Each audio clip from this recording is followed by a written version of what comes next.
Sometimes, the deepest wounds are delivered by the hands you trust most. The people closest to us, the ones who should lift us higher, can be the very ones who drag us down. And when that happens, the universe has a way of balancing the scales. My name's Richard.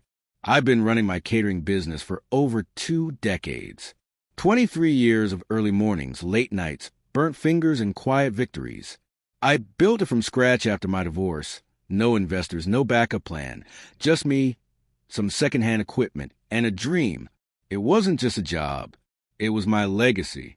My proof that I could create something lasting. Something I could someday pass on to my kids. So when my son, Trevor, told me he was getting married to a woman named Melissa, I felt nothing but joy. He looked smitten, and from what I'd seen, she checked all the boxes. Polite, polished, charming. She said the right things and smiled at the right times. I was genuinely excited to welcome her into our family. They began planning the wedding almost immediately. They envisioned a tasteful affair, 150 guests at the Riverside Country Club. Elegant, but not extravagant.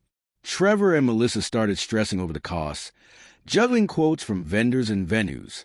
That's when I stepped in and made what I thought was a generous and heartfelt offer. I told them I'd handle all the catering as my gift to them.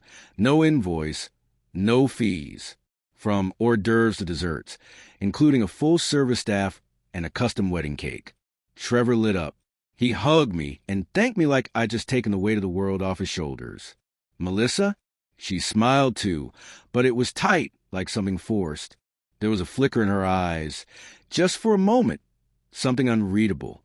I chalked it up to wedding stress and moved on. The next 6 months, I poured my soul into that event. I curated a high-end menu, sourced ingredients from out of state, booked my best staff, and even started sketching designs for their wedding cake, a towering floral-covered showpiece. It took me 3 full days just to finish the sugar work alone.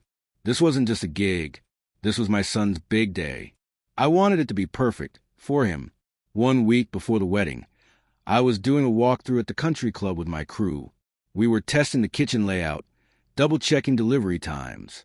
At one point, I realized I left my clipboard in the main dining hall, so I stepped out to grab it. That's when I heard voices coming from the bride's preparation room. The door was cracked open. It was Melissa. I froze the moment I heard her voice. "I still can't believe we're stuck with his food," she was saying, her tone dripping with disdain.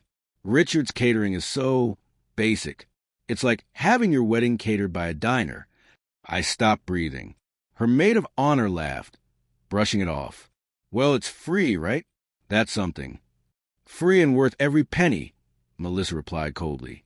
I tried to convince Trevor to hire a real caterer, but he got all emotional about his dad.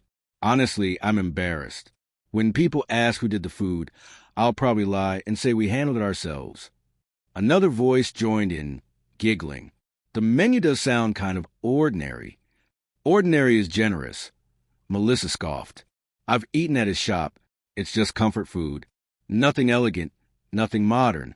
And don't even get me started on that monstrosity of a cake.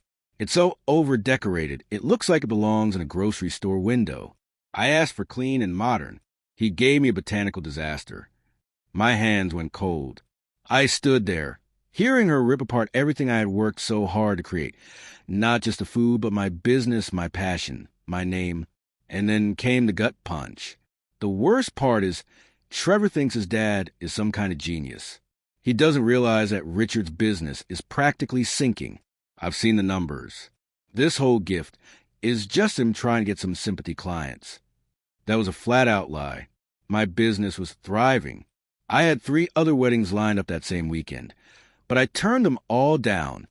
I cleared my schedule just to give Trevor and Melissa my undivided attention. But according to her, I was a charity case, a burden, an embarrassment. She kept going casually, cruelly. "After the wedding, I think Trevor will start to see things more clearly. I love him, but his family, they're limiting. I don't want my future kids growing up thinking mediocrity is acceptable." That was enough. I turned back, walked silently to the kitchen, and started packing. My stomach was churning, but my mind was crystal clear. Melissa didn't just insult my work. She insulted who I was, what I built. She mocked the gift I had poured my heart into. She wanted luxury, but not my version of it. She wanted distance from me, from my legacy, from the very foundation my son had come from. That night, I sat in my office staring at stacks of receipts, specialty ingredients, custom rentals, extra staff. The total cost? $15,000. And every single penny had been spent willingly until now. By sunrise, I made all the necessary calls. I had a plan. On the wedding day, I showed up with my full team as expected. We began setting up like clockwork. Plates, trays, linens, just as rehearsed. But this time, everything was going into containers, sealed and stacked in our refrigerated trucks parked out back. At 4 p.m., 2 hours before the reception was supposed to begin, I knocked on the door of the groom's suite. Trevor was inside, adjusting his tie, nervous but glowing. "Dad," he grinned. "You good?" "Everything going smoothly." I nodded, pulled out my phone, and said, "Son, we need to talk." I played the recording. Melissa's voice filled the room. Every dismissive word, every insult. Trevor went pale.